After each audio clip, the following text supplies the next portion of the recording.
नमस्कार. भक्तिप्रवास चॅनलवर आपलं मनापासून स्वागत. आजच्या आपल्या कथेचं नाव आहे श्री गुरु लीलामृतकार ब्रह्मनिष्ठ वामनबुवा. कथा सुरू करण्यापूर्वी जर कोणी या चॅनलवर नवीन असेल तर त्यांनी या चॅनलला सबस्क्राईब करायला विसरू नये. त्यामुळे अशाच नवनवीन स्वामी लीलांचा अनुभव घेता येईल. तर चला कथेला सुरुवात करूया. द्वारकेस मुक्काम असताना भेटलेल्या रावजी वैद्यांना दिलेल्या वचनाची श्री स्वामी समर्थांना आठवण होती. रावजींच्या तीनही पुत्रांवर श्री स्वामी समर्थांची कृपा होतीच. रावजींचा तृतीय पुत्र वामनचा जन्म 1848 मध्ये झाला. रावजी बंधूंचे यज्ञेश्वर वैद्य हे श्री माणिक प्रभूंच्या सेवेत होते. रावजींचा मुलगा विश्वनाथ म्हणजे वामनबुवांचा मोठा भाऊ हुमनाबादला माणिक प्रभूंच्या सेवेसाठी आपल्या काकांबरोबर गेला होता.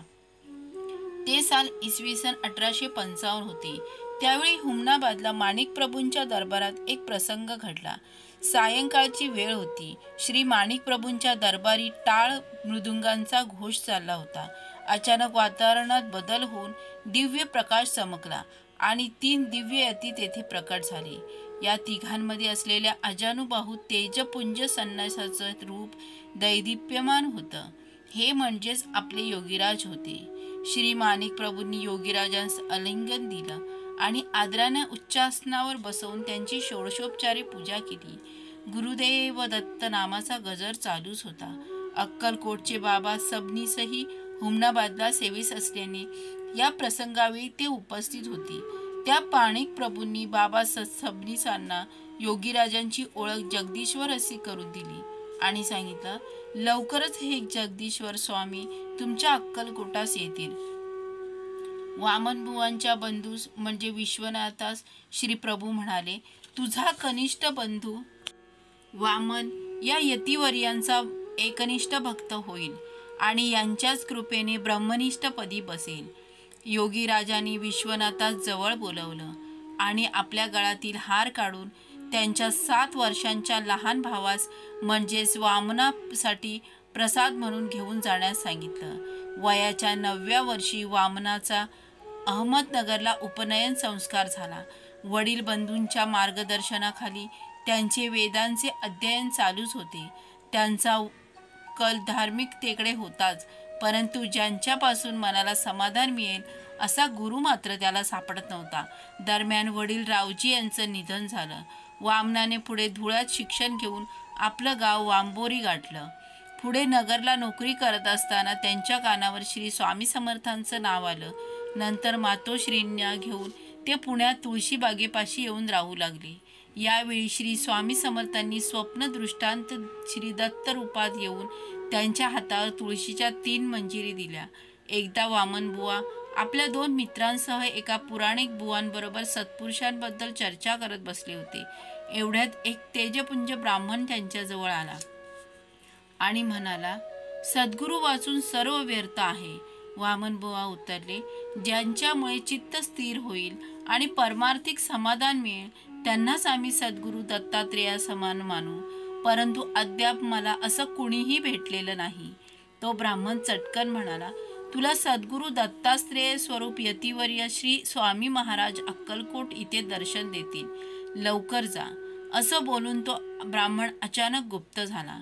वामन आणि त्यांच्याबरोबरील मित्रांना फार आश्चर्य वाटलं. त्याच रात्री वामनबुवांना दृष्टांत झाला आणि श्री दत्तात्रेयांनी सांगितलं, मीच अक्कलकोटात आहे आणि माझा तुला पूर्ण आशीर्वाद आहे. मी तुला माझ्या सर्वस्वी अंकित ठेवेन. तू ताबडतोब निघून ये. पुण्यापासून अक्कलकोट काही फार दूर नव्हतं. स्वप्नात झालेल्या दृष्टांताप्रमाणे वामनबुवा अक्कलकोटास आले. परंतु तू चौकशी करता समजलं की श्री स्वामी समर्थ गावाबाहेर गेले आहेत. त्यामुळे वामनबुवा फक्त श्री स्वामी समर्थांच्या पादुकांचं दर्शन घेऊन पुण्यास परत आले. काळबुवा नावाचे श्री स्वामी समर्थांचे एक शिष्य पुण्यात राहत असत. त्यांना वेडं ठरवून घरच्यांनी पुण्यातील येरवडा इथे वेडांच्या इस्पितळात भरती केलं. एकदा वामनबुवा आपल्या एका मित्राबरोबर त्या इस्पितळात गेले. त्यांनी काळबुवांना पाहिलं. काळबुवा सतत काळ आला, काळ रक्त खातो, आला काळ असं असंबद्ध बडबडत होते. वामनबुवांनी ताडलं की हे कुणीतरी सत्पुरुष असावेत. त्यांनी काळबुवांना धीटपणे तसे विचारताच काळबुवा एकदम म्हणाले, तुमच्याकडे श्री स्वामी समर्थांनी निरोप देऊन जो ब्राह्मण पाठवला होता आणि तुम्ही त्याची थट्टा केलीत, ते स्वामी महाराजच आमचे मालक आहेत. काळबुवांचे हे परखड बोलणे ऐकून वामनबुवा चकित झाले. सगळ्यांनी वेडं ठरवलेल्या काळबुवांचे हे सुसंबद्ध बोलणं ऐकून त्यांना अतिशय आश्चर्य वाटू लागले. त्यांच्या मनानं अक्कलकोटला जाण्याची उचल खाल्ली. ते तडक अक्कलकोटला निघाले. इकडे अक्कलकोटला निघालेले श्री स्वामी समर्थांची दिंडी हर्दे, नागनसूर, हचनाळ या मार्गाने प्रवास करीत रोडगी आणि मिरगी या 2 गावांमधील पयो नदीजवळ आली होती. अक्कलकोटला आलेले वामनबुवा लोकांना विचारत त्यांचा शोध घेत पयो नदीजवळ पोहोचली.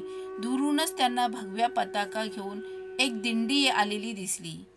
या दिंडीच्या अग्रभागी 7 फूट उंच परमात्मा श्री स्वामी समर्थ होते.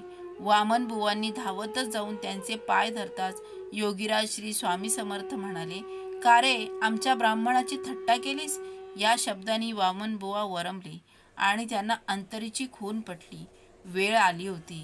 श्री स्वामी समर्थ वामनबुवास हात धरून पयो नदीच्या तीरावर घेऊन गेले.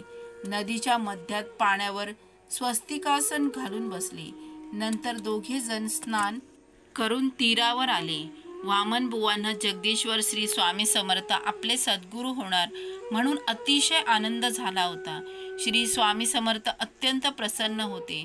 त्यांनी वामनबुवांना मांडीवर घेऊन कानात महामंत्राचा उपदेश केला आणि अवधूत गीतेची पोथी त्यांच्या अंगावर फेकून म्हणाले, आमची नोकरी कर म्हणजे ब्रह्मनिष्ठ होशील आणि तुझे गाठोडे इकडे मला देऊन टाक. अशी आज्ञा झाल्यावर वामनबुवांनी अंगावरील नेसत्या लंगोटी व्यतिरिक्त आपले सारं सामान श्री स्वामींच्या चरणी अर्पण केलं. त्या दिवशी वामनबुवांनी स्वतः नैवेद्याचा घास श्री स्वामी समर्थांच्या मुखी भरवला. नंतर श्री स्वामी समर्थांनी त्यांना गाणगापुरात जाऊन अनुष्ठान करण्यास सांगितले. इसवी सन 1664 चालू होतं. वामनाचं वय त्यावेळी फक्त 16 वर्षांचं होतं. वामनबुवा गाणगापुरात जाऊन अनुष्ठान करू लागले. पुन्हा अक्कलकोटास परत आले. त्यांची साधना सुरूच होती. मूळचे हुशार आणि लिखाणीचे चांगले अंग असल्यामुळे वामनबुवा इतर सेवेकऱ्यांकडून, शिष्यांकडून आणि यात्रेकरूंकडून समजणाऱ्या श्री स्वामी समर्थांच्या लीला संग्रहित करून लिहून ठेवू लागले. एकदा श्री स्वामी समर्थांच्या दर्शनास आल्यावर त्यांना आता तुमच्या मातोश्रींची सेवा करण्यासाठी पुण्यात परतावे असा निरोप दिला. तरीही प्रतिवर्षी अक्कलकोटची वारी कधी चुकलीच नाही. वामनबुवा एकदा सिंहस्थ पर्वाचा योग साधून नाशिकात त्र्यंबकेश्वरी गेली.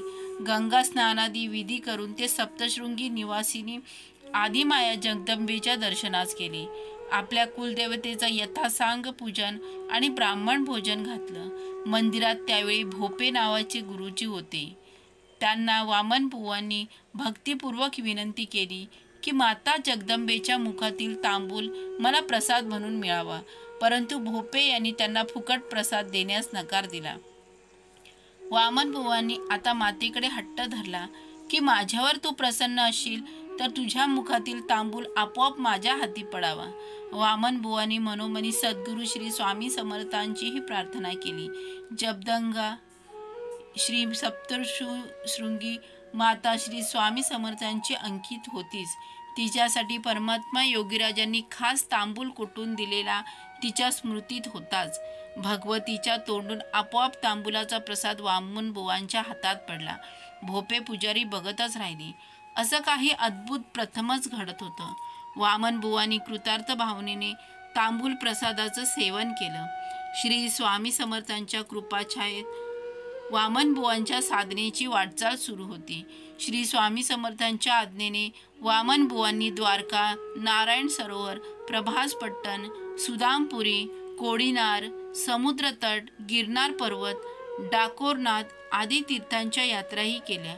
वामनबुवा अक्कलकोटास वेळोवेळी येत असत. त्यावेळी श्री स्वामी समर्थांनी त्यांच्या योगशास्त्रातील कूट प्रश्नांना उत्तर देऊन त्यांच्या शंकांचं निरसन केलं. आदिमूल जीवन तत्व समजल्यानंतर ब्रह्मानंद लहरी पसरून वामन बुवांना कृतकृत्य झाल्यासारखं वाटायचं. अत्यंत समाधानानं त्यांची साधना सुरू होती. पुढे मातोश्री घेऊन ते बडोद्यास राहण्यास गेले. एकदा वामन बुवांची तब्येत बिघडली. त्यांना विविध रोगांनी ग्रासली. खोकला, आमाश, शरीरदाह, नेत्ररोग, मूळव्याध इत्यादी अनेक व्याधींनी ते हैराण झाले. नानाविध औषधं घेतली. अनेक वैद्यांचे उपचार झाले, पण दुखण्यास उतार पडत नव्हता. त्यांची चिंताक्रांत आई आणि बंधूंनी अक्कलकोटा श्री स्वामी समर्थ चरणी पत्र लिहून सर्व हकीकत कळविली, परंतु श्री स्वामी समर्थांनी त्याला उत्तर दिले नाही. आई आणि भावास आपल्यामुळे फारच त्रास सहन करावा लागत आहे याचं वाईट वाटून प्राणायाम करून आता जलसमाधी घ्यावी असे वामन बुवा मनाशी ठरवू लागले. एके रात्री घरातील सर्व मंडळी गाढ झोपल्याचं पाहून ते उठले आणि जवळील सूरसागरात प्राणत्याग करण्यास निघाले. श्री स्वामी समर्थांचं स्मरण करून त्यांची क्षमा मागून देहत्याग करण्यासाठी सूरसागरात उडी मारणार तोच परमदयाळू श्री स्वामी समर्थ तिथे प्रकटले. वामन बुवांचा हात धरून त्यांना बाहेर ओढले आणि खाडकन त्याच्या थोबाडीत दिली आणि बुक्क्यांचा मार देत कडाडले, मूर्खा, तुझे प्रारब्ध तुला भोगलेच पाहिजे. सहज समाधी सोडून जलसमाधी घ्यायला निघालास का? शरीरास त्रास झाला म्हणून प्राणत्याग करणे योग्य नाही. तुला कळलेलं ब्रह्मज्ञान काय कामाचं? वामन बुवा क्षणात भानावर आले. आपली चूक त्यांना उमगली. त्यांनी परमदयाळू श्री स्वामी समर्थांचे पाय धरले. श्री स्वामी समर्थांनी स्वतः हात धरून वामन बुवांना त्यांच्या घरी आणून सोडलं. घरात पोचतात त्यांचे बंधू आणि आईलाही त्यांच्या परमभाग्याने श्री स्वामी समर्थांचं दर्शन झालं. बडोद्यात इतक्या रात्री श्री स्वामी समर्थांना पाहून ते आश्चर्यचकित झाले. तेवढ्यात स्वामी गायब झाले. पुढे वामन बुवा अक्कलकोटात श्री स्वामी समर्थांच्या दर्शनास आले. तेव्हा त्यांचं वय फक्त 28 वर्षांचं होतं. श्री स्वामी समर्थ बुधवार पेठेतील मठात मंचकावर विश्राम करत होते. आजारी वामन बुवा काठी टेकत श्री स्वामी समर्थांच्या पुढे येतात स्वामी उद्गारले, निर्विकार आणि निर्विकल्प जीवित स्थितीत राहावे. इतरत्र काय चालले आहे ते पाहू नये. जीव ब्रह्मा इतका झाल्यानंतरही देह क्लेशाला घाबरून जलसमाधी घेऊ नये. श्री स्वामी समर्थांचे उद्गार फक्त वामन बुवांच्याच ध्यानी आले. यास वामन बुवांनी पुढे बडोद्यास परतल्यावर सुप्रसिद्ध श्री स्वामी समर्थ महाराजांच्या गुणानुवाद लीलांचे श्लोकबद्ध संस्करण करून श्री गुरु लीलामृत हा महान बोधप्रंत ग्रंथ लिहिला. मेरू पर्वताखाली निवडलेल्या श्री स्वामींच्या एका लीला सहचार्याचे हे कार्य पाहून श्री स्वामींनाही खूपच आनंद झाला होता. वांबोरीच्या वामन बुवांनी श्री स्वामी चरणी देह वाहिला. श्री स्वामी लीला सांगणारा बोधग्रंथ श्री गुरु लीलामृत लिहिला. श्री स्वामी समर्थ.